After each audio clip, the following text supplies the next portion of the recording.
বাংলা সাহিত্যের অমর দিকপাল ঔপন্যাসিক ঊনবিংশ শতাব্দীর বাঙালি মুসলিম সাহিত্যিকদের পথিকৃত নাট্যকার ও গদ্যশিল্পী বিষাদ সিন্ধুর রচয়িতা সাহিত্য সম্রাট মীর মশাররফ হোসেনের ১৭৭তম জন্মবার্ষিকী আজ।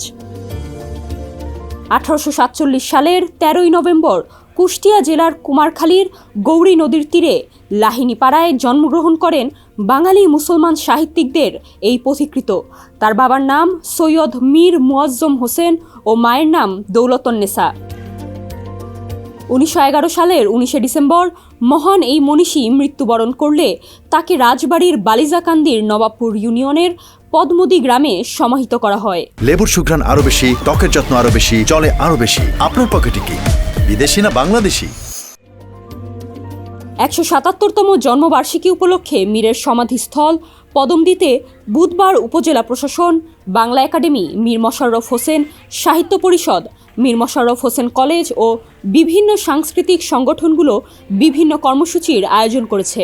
সরকারিভাবে আরও উন্নয়ন ঘটুক এবং সাধারণ জনগণ যারা দর্শনার্থীরা আসেন দূর দূরান্ত থেকে তারা দেখেও যাতে মীর মশাররফকে জানতে পারেন। বছরে হাজার হাজার দর্শনার্থী আসে, তারা এসে যখন এই মীর মশাররফের বাস্তবিকটায় এসে দেখে যে আসলে কিছুই নেই, এখানে কোনো স্মৃতিচিহ্নটুকু নেই, অবহেলিত, তখন কিন্তু আসলে যারা তার ভক্ত অনুরাগী আছে তারা কিন্তু হতাশ হয়।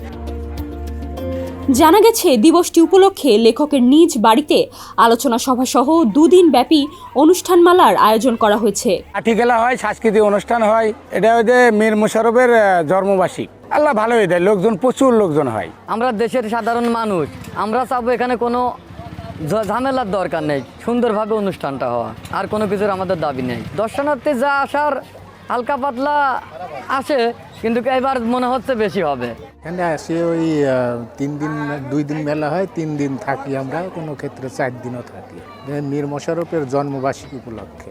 এখানে আলোচনা অনুষ্ঠান থাকবে। প্রথম দিন লাঠি খেলার মধ্য দিয়ে প্রোগ্রাম শুরু হবে এবং তারপর আলোচনা অনুষ্ঠান এবং সর্বশেষ উদাসীন প্রতীকের মনের কথা এবং গাজী মিয়ার বস্তানি, এই দুটি নাটকের এই উপন্যাস অবলম্বনে নাটক কোথাও কেউ নেই এটি অনুষ্ঠিত হবে। এবং দ্বিতীয় দিনও একইভাবে আলোচনা অনুষ্ঠান থাকবে এবং তারপর বিষাদ সিন্ধু অবলম্বনে বিশেষ নাটক ফোয়াত নদীর তীরে এটি আয়োজন করা হয়েছে। ১৯১১ সালের ১৯শে ডিসেম্বর রাজবাড়ির বালিয়াকান্দি উপজেলার নবাবপুর ইউনিয়নের পদমদী গ্রামে মারা যান মীর মশাররফ হোসেন। সেখানেই তাকে সমাহিত করা হয়। ডেস্ক রিপোর্ট, সমকাল।